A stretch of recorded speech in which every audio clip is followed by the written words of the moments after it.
Hello,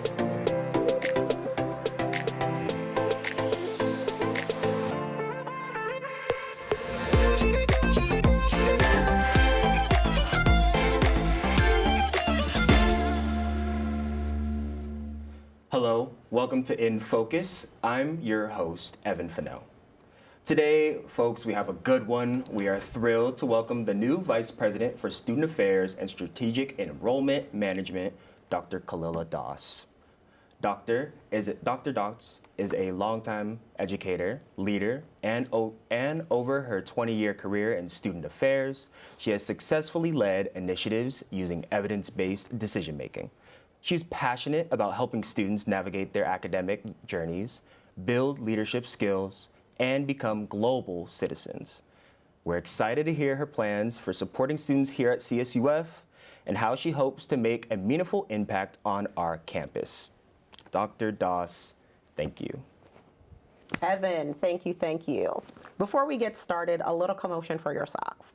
Can we get just a little commotion for your socks? I'm not gonna lie, I don't know how we planned it, but someone said we called it. We did. I love it. I'm so happy to see you here. Thank you. We spoke earlier, and it was so good to hear your story and everything that you've been through. I want to let's get this first question going. Yes. I just wanted to say, given your 20+ years of experience in the field on student affairs, you've been around the block with this. How's the transition to CSUF been for you?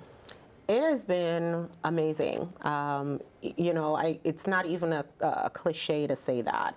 I have been welcomed with open arms, not just by our on-campus community, but our external community as well. Our students are phenomenal. If you have read anything I've talked about or seen anything I've talked about, you'll know that students are my why. And to engage with them brings me all the joy.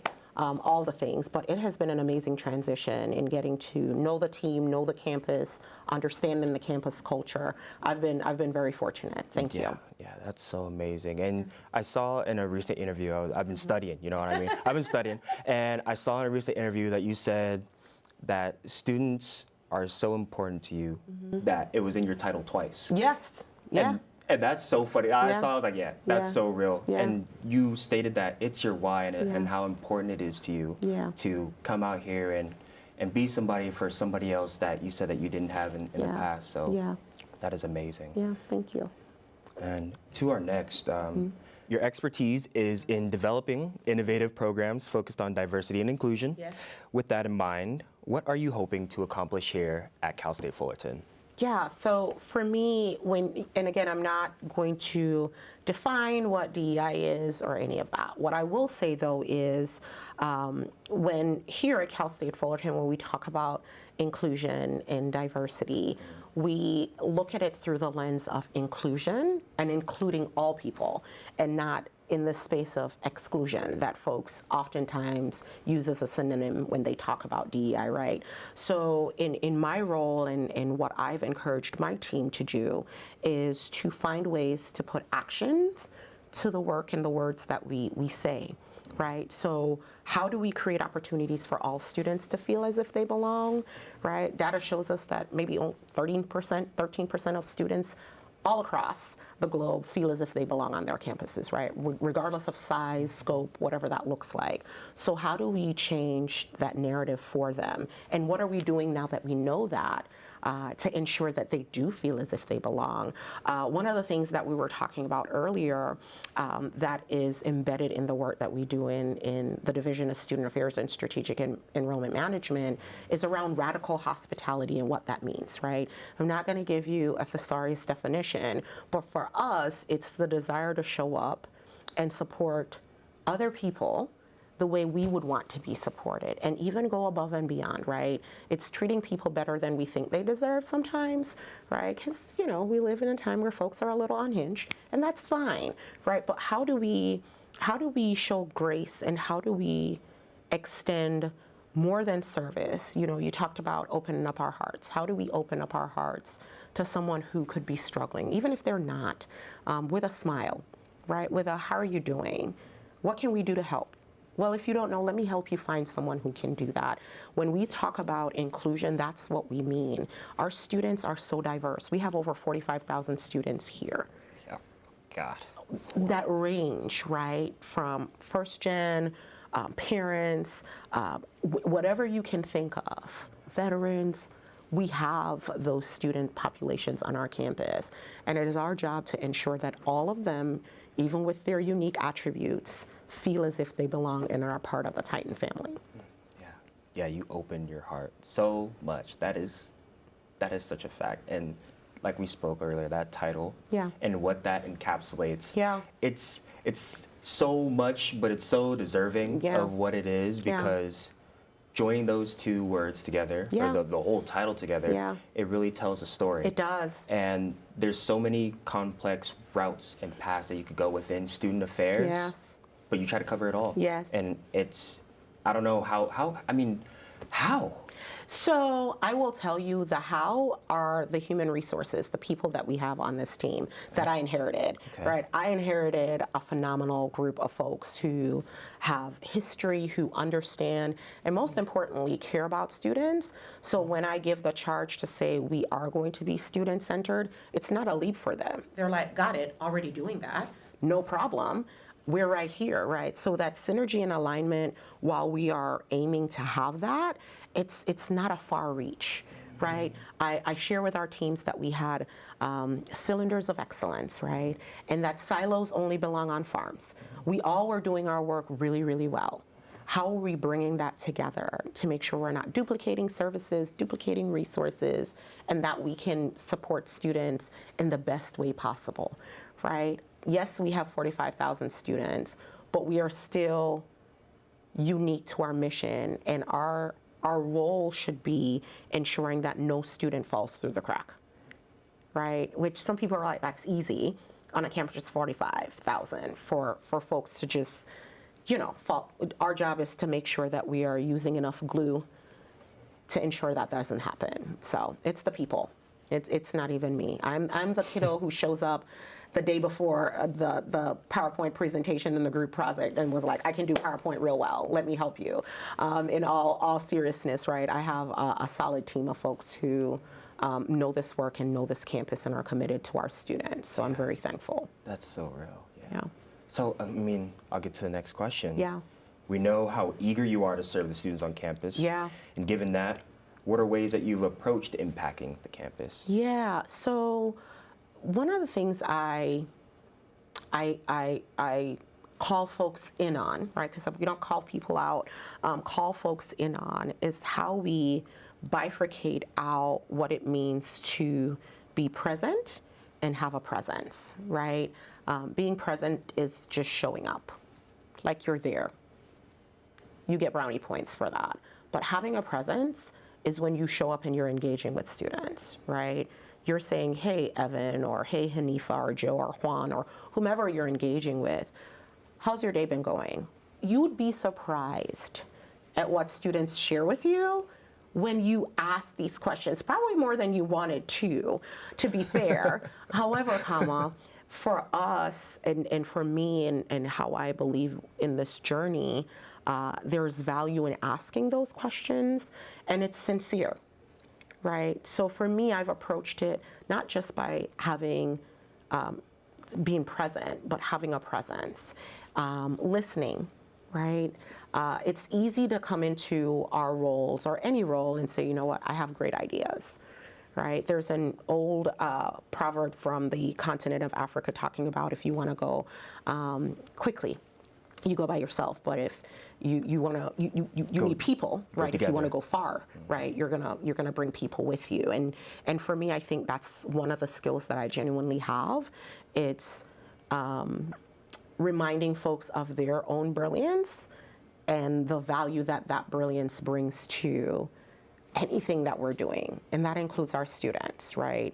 You'll hear our president share often that he's not the smartest person in a room. I say that often, but the one thing that he adds that I think is unique, and I may steal, but I'll make sure I give him credit for, is that in certain rooms he is wiser, right? Because wisdom comes with lived experiences and having gone through all the things.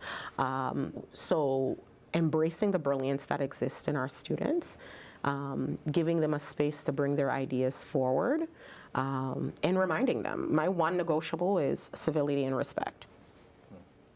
we can find the yes in the room as long as we do that. We're gonna figure it out. If it's not today, tomorrow, or another time, but we can work through all things with that in mind. Yeah, tomorrow always comes. Yeah, you know what I mean? it does. Tomorrow It does. comes. It does.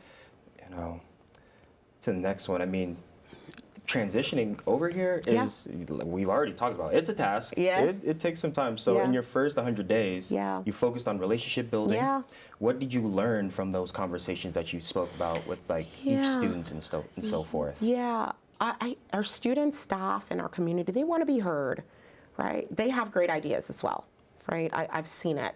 I challenge my team, right, in this learning process, because we'll continue to learn, right? It's like pruning a plant, right? You got to water it. It has to have proper soil, right? It has to have enough sunlight, right? I will kill a plant as quickly as anybody else that does not have a green thumb, right? But you need an ecosystem that has the right characteristics and ingredients to cultivate what it is we're looking for, and that's a healthy student experience for our students, right? So I've learned in listening that our students, staff, and community want to be heard. That's one.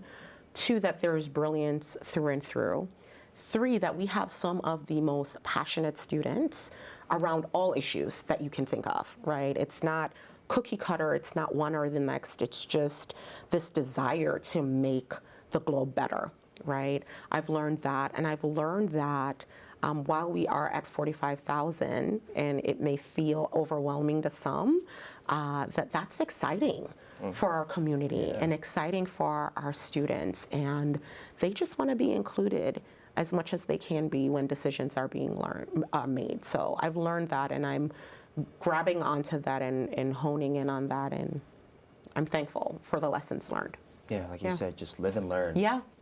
Live and learn. Yeah. It's so much like Dr. Ronshan said about living through, he's wiser because he's lived through these experiences, and it's not about being the smartest, it's about the experiences and the hands-on that you've gone through in whatever experience that we have growing up, you know, so many different livelihoods and walks of life. I've working at a front desk at a bowling alley, I've seen so many different people that live lives, and the way that they speak and the way that they carry that, everything is so catered to things that they've done. And it's heartwarming to see people, whether they're however they are, they're living their true selves. And it's interesting to me how people just are and live and become. But it's so in student affairs, like journalism, I feel like we intertwined because for journalism we got to listen. We have to hear the needs of the people and really attack those certain aspects that's really deep within it. You know, it's wild. Wow. You were giving me the good stuff. Thank you. I do try. How about you giving me the good stuff? Because I'm like, I'm hearing all this stuff, and it's all the things that higher education and it's the livelihoods that we live. It's so important. You know? Our lived experiences are a part of who we are, and I share with folks, you know, I can't send my representative to show up to any space I'm in, right? Because at some point, who I am is going to come out, right? And who I am is someone who loves people. I genuinely do, right? And not because I'm an extrovert, right? Like we do a strengths quest in the Division of Student Affairs, and WOO, which means winning others over, is one of my strengths. But I think there is value in people seeing us, right? Good, better, and different, and seeing what is possible, and as human beings, being able to authentically be who we are. I think there's value in that. And I will tell you that this intertwining that you talked about in listening and engaging, I talked about earlier off camera when we were engaging about being who I wanted and needed when I was younger, and that's how I see my engagement with students, right? I have two boys, Damien is 13 and Drake is 12, and they keep me on my tippy toes, and they remind me every day that I'm not the smartest person in a room, right? And that is, even from my 12-year-old who is minimally verbal and autistic, right? There's humility that comes with realizing that we can learn from each other, regardless of our titles, and valuing that and sharing that with those who we engage with, right? People will show up and surprise us if we give them the opportunity to. I believe that. I believe that. I'm the same. Yeah. That is so real. Yeah, I believe it. Students are your why. Yeah, they are. We've said that. Yeah. It's in the title. It was in the title twice. You know Yes. what I mean? You said, and reflecting back on your student experience then, was there a role model you spoke about earlier, you had a mentor, or an impacting moment that influenced your position that you're taking on today? Yeah, I've been fortunate to have some real solid folks in my corner from day one, and I will share a story with one of them. So this woman has passed on. Like, she was a sitting president and passed away. Her name is Dr. Orinthia Montague, and she hired me for what I call my first big girl job, like first big girl job. And I learned so much from her in 5 years and beyond, because we worked together for around 4 or 5 years.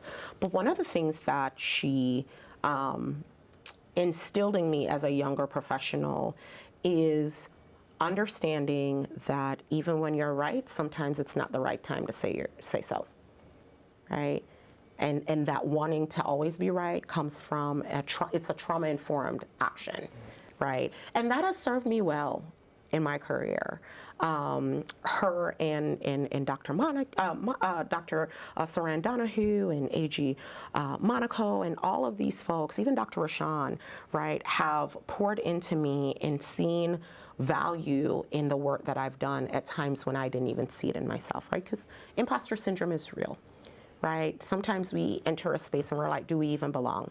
Yeah. Right? Orinthia was one of the earlier folks who were like, you belong, you need to take up space, walk in like the boss who you are. And I was like, okay, at 24, that's exactly what I'm gonna do. I'm gonna be a boss, right?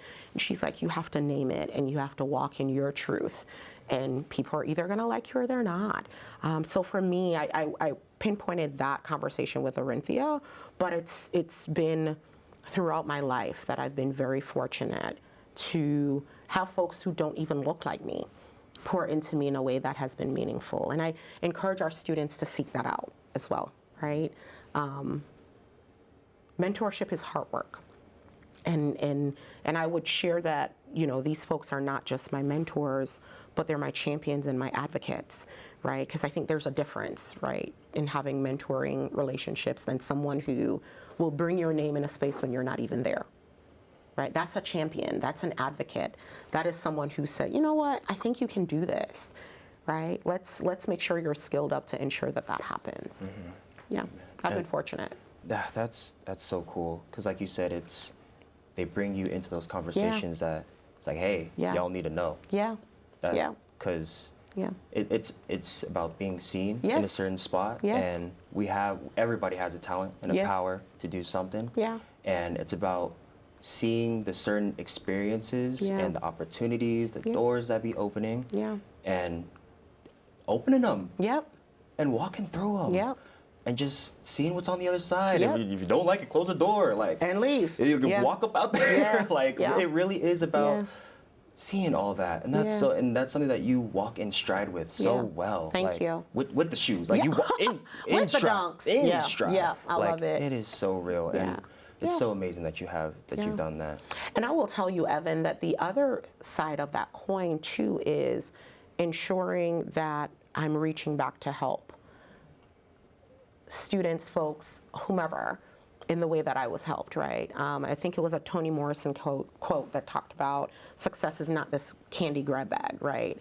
It's when we get it, how we reach back, and Sankofa is an African term as well that means to go back and get, right? So for me, it's important for me to show up for others in the way that folks showed up for me as well, so.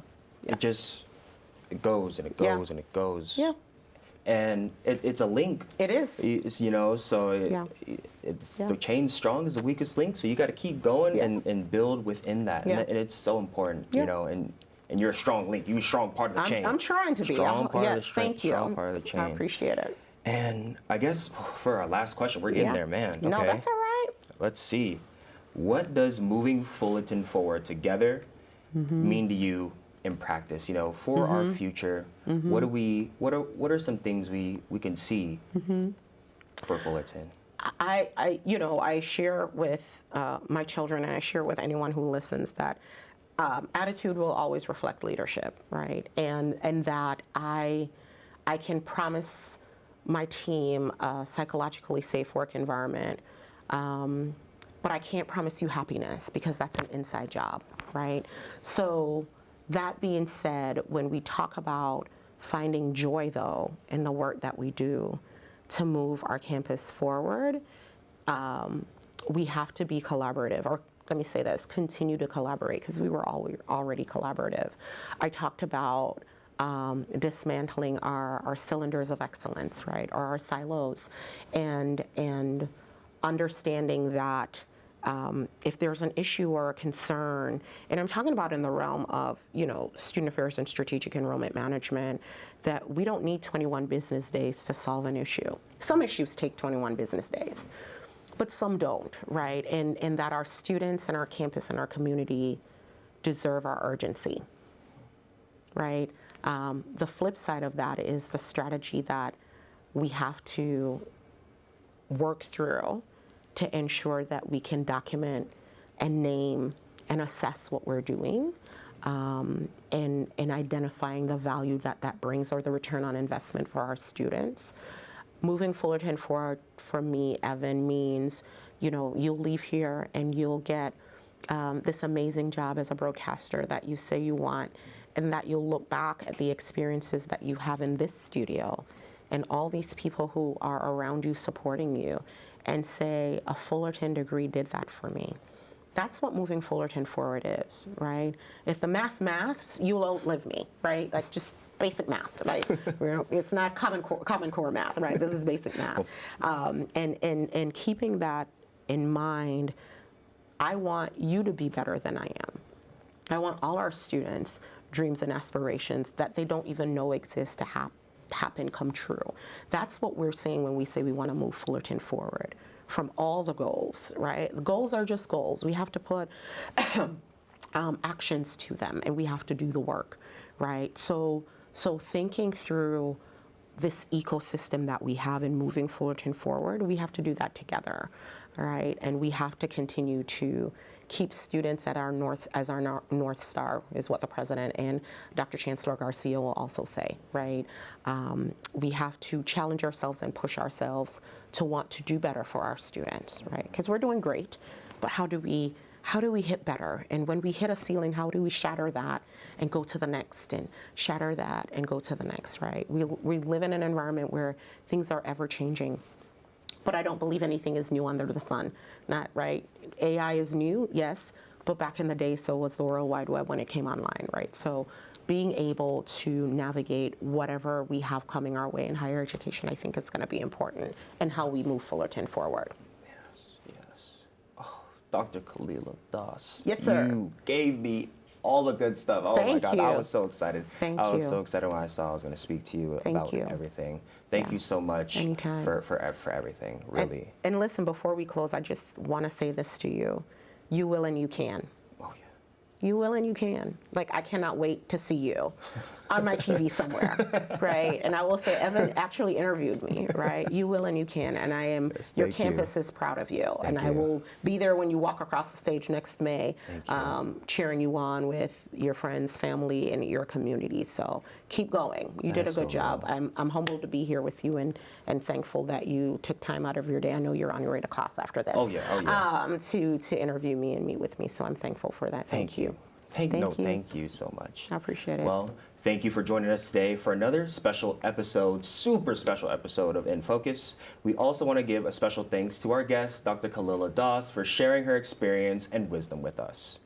Until next time, I'm Ehvan Fennell, and this has been In Focus.